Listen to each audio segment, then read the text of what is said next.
Alors, le suivant, c'est un personnage aussi.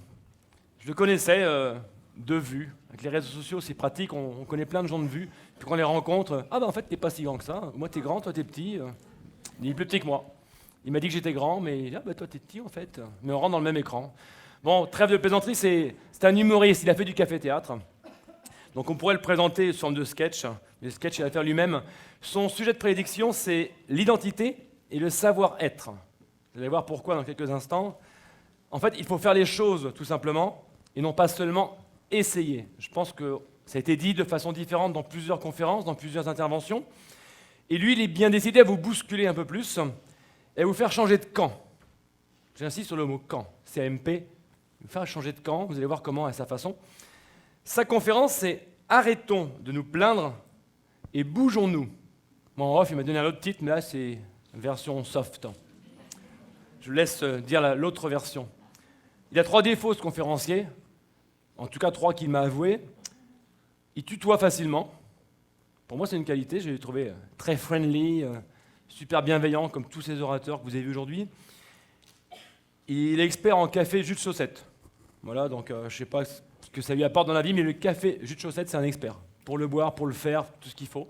Donc, pour l'interroger ce soir en networking, comment tu fais un café jus de chaussette, s'il te plaît.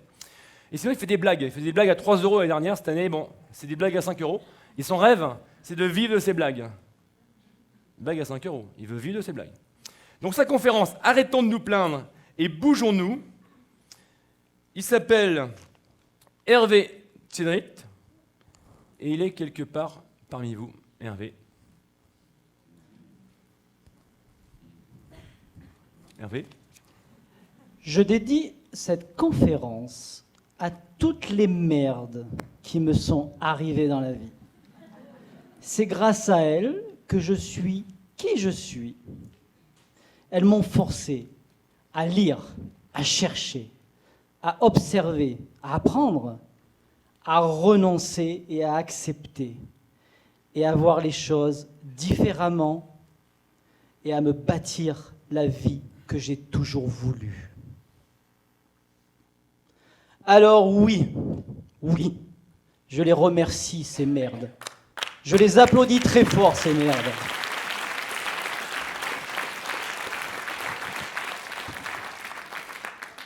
Et j'en ai eu un paquet de merdes. J'ai même une licence, MBA, DUT, master, tout ce que vous voulez, en emmerdement. Et puis alors, qu'est-ce que j'ai fait? J'ai suivi des grands séminaires, vous savez, 7000 personnes, des coachs médiatisés. J'ai tout suivi ce qu'ils ont fait. Pour certains coachs, certains séminaires, j'ai redoublé. J'ai même triplé. Et certains, j'ai eu le sentiment, effectivement, dans ces gros séminaires, qui voulaient me faire sortir de ma zone de confort. Mais par moments, j'ai eu le sentiment qui voulait quand même m'y faire rester dans cette zone de confort. Je suis même certain que ces grands séminaires à 7000 personnes, ils devaient être payés pour faire en sorte que je reste dans ma zone de confort. Alors oui, effectivement,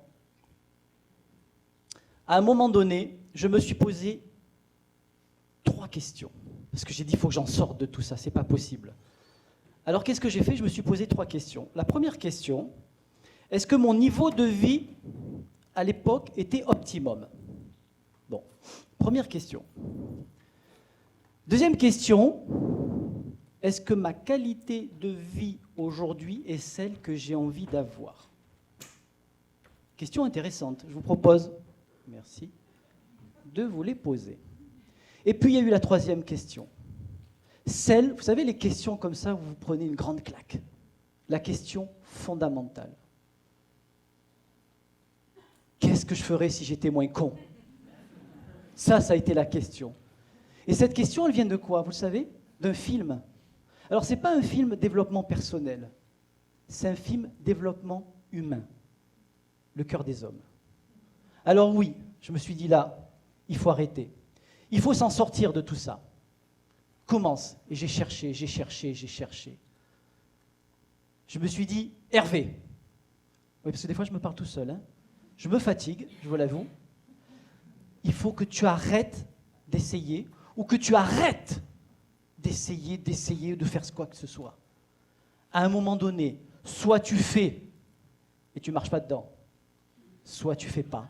Mais bon sang, s'il te plaît, avance. Et oui, la clé, elle était là.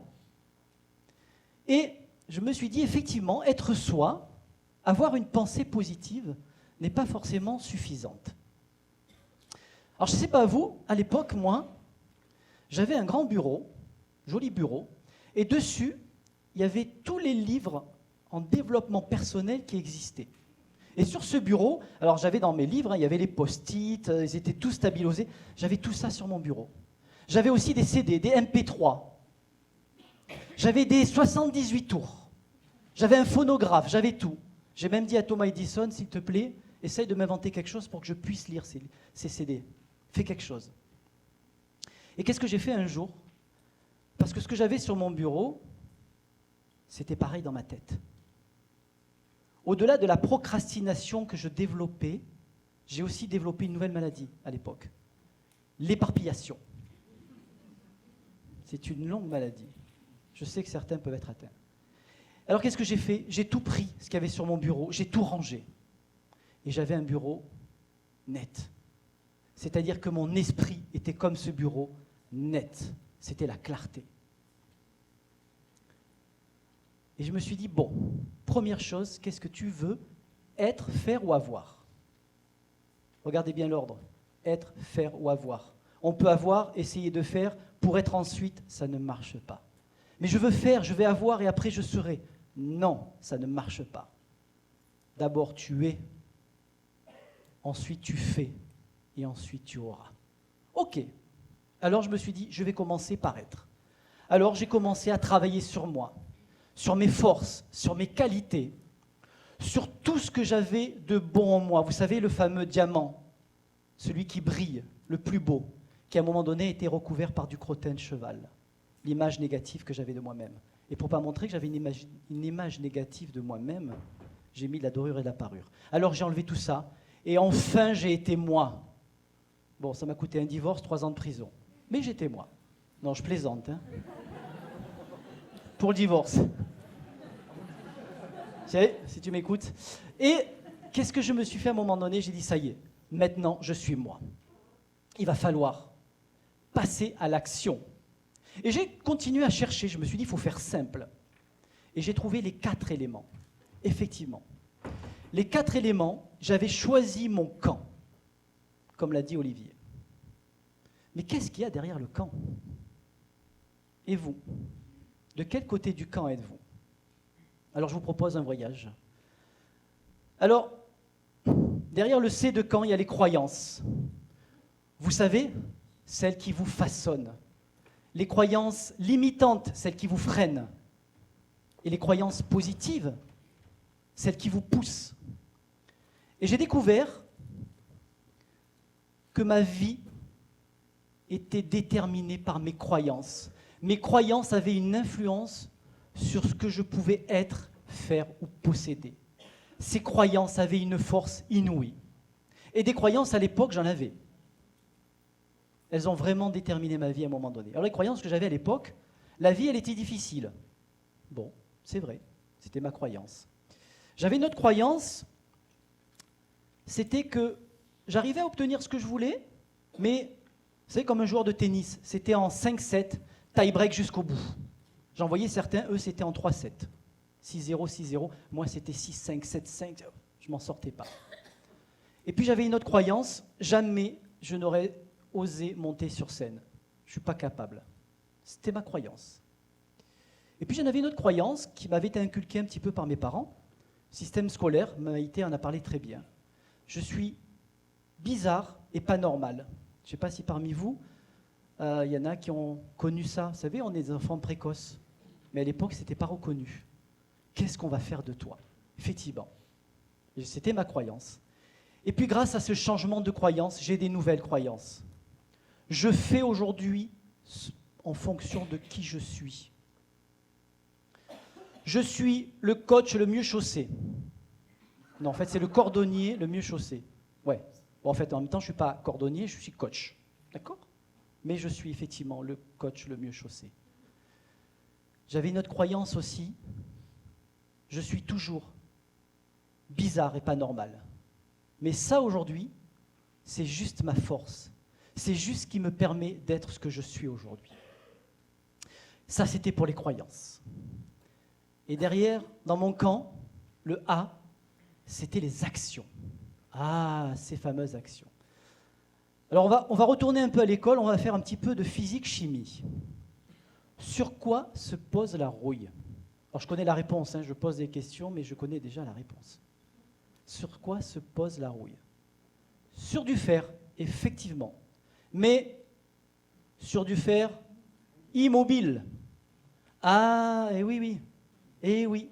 Si le fer il est en mouvement tout le temps, la rouille ne se posera pas. Et c'était pareil pour moi. La clé était là. Plus j'étais en mouvement, et moins j'aurais de rouille, moins j'aurais de négatif. Vous connaissez l'expression « pierre qui roule n'amasse pas mousse ». C'est pareil. Et ça, c'était les actions. J'ai aussi appris, grâce à mon garagiste, qu'il existe certaines choses qui s'usent si on ne s'en sert pas. Messieurs, dites ça à votre femme, je ne dirai rien, mais je vous assure, j'ai entendu que ça aussi, si on ne s'en sert pas, ça s'use. C'est une bonne excuse. Mais ça marche. Et alors la voiture, effectivement, mon garagiste m'a expliqué qu'une voiture, pendant 6 mois au garage, quand on va la reprendre, il va y avoir plein de problèmes. Je ne sais pas si certains ont entendu parler de ça. Mais une voiture qui reste pendant 6 mois inactive, au moment où vous allez la faire ressortir, il va y avoir que des problèmes. Par contre, si elle continue à rouler, si vous l'entretenez, si vous faites ce que vous voulez, on a pu retrouver dans des pays lointains des voitures qui ont des milliers de kilomètres et qui continuent. Et ça, c'était l'action. Et donc j'ai compris qu'un des sens, un des deuxièmes éléments, l'action, c'est continuer à avancer. Avance, avance, avance, ne t'arrête pas. Dans des moments les plus durs, il m'est arrivé effectivement d'avoir des moments très difficiles, de pleurer. J'ai été courir, j'ai quand même continué à avancer. Ça ne m'a pas arrêté. Ça, c'était derrière le A de mon camp. Devant le M, les mots. Ah, ces fameux mots. Vous savez, ceux qui sortent de ma bouche, j'avais des mots qui sortaient de ma bouche, des mots qui rentraient dans mes oreilles.